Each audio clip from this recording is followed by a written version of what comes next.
Burada kalıyorsun. Misafirine gel. Tamam. Tamam o burada. Teyze o kurumuş ağaçlar.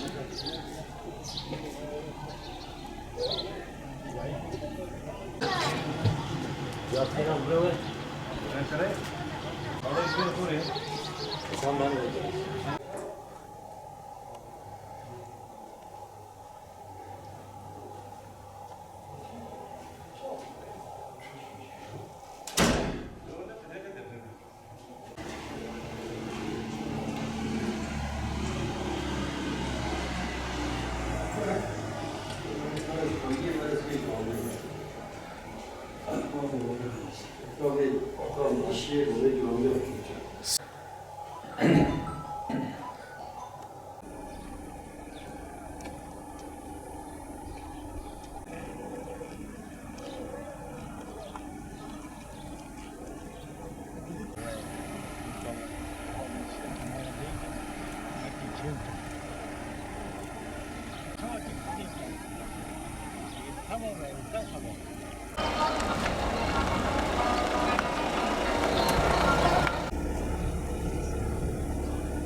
Şimdi gördüğünüz bu yol yeni yapılan halka teslim edilen TOKİ evlerdir. Gördüğünüz bu yol çökmüş, 6 ay önce yapıldı. Bu yol teslim edildi. Şu an çökmüş durumdadır. Arabalar gidip gelemiyorlar. Her taraf çökmüştür.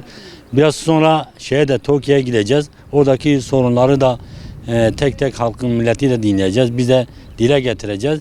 Görüldüğü gibi 6 ay önce teslim edilen bir yol kullanılamaz bir hale gelmiş. Kaldırım zaten kötüdür. Kaldırım çökmüş. Kullanılamaz bir haldedir. Yol çökmüş. Yani bu şekilde insanlar, vatandaşlar, arabalar şu an bu yolu kullanamıyorlar. O hale gelmiş görüldüğü gibi. Ancak biraz önce biz TOKİ yönetimiyle, buradaki yönetimle görüştük.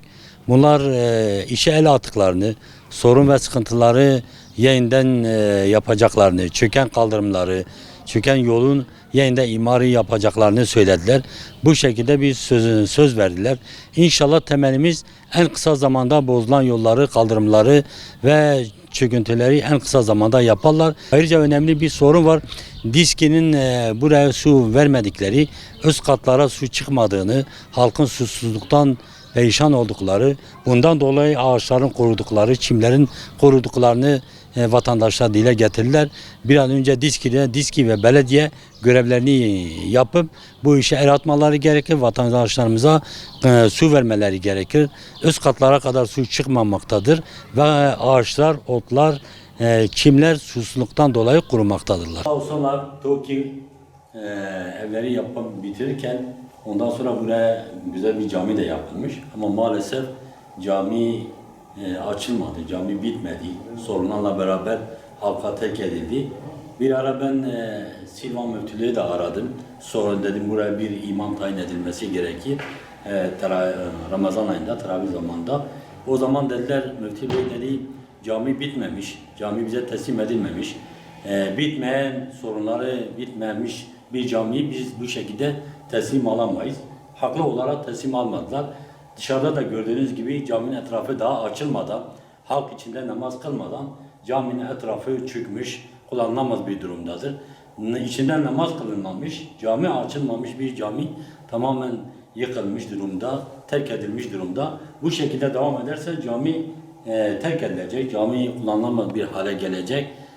Maalesef TOKİ için bir ayıptır. Bu ayıp onlara yeterdir bu şekilde. Yani bir cami nasıl yapılır, nasıl bu şekilde bırakılır. Bu şekilde olduğu için müftülük imam da gönderemiyor, imam tayin edilemiyor. Haklı olarak kışın burası dediklerine göre damlıyormuş. Damlama da olduğu için, bahçesi etrafı çöktüğü için, ağaçları kuruduğu için sadece iskeleti olarak bitirilmiş, yapılmış fakat diğer bütün sıkıntıları, eksikleri devam ediyor.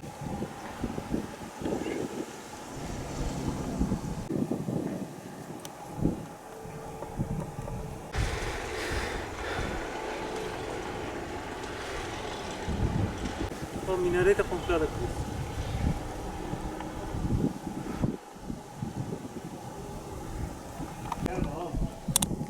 Cami de var şimdi.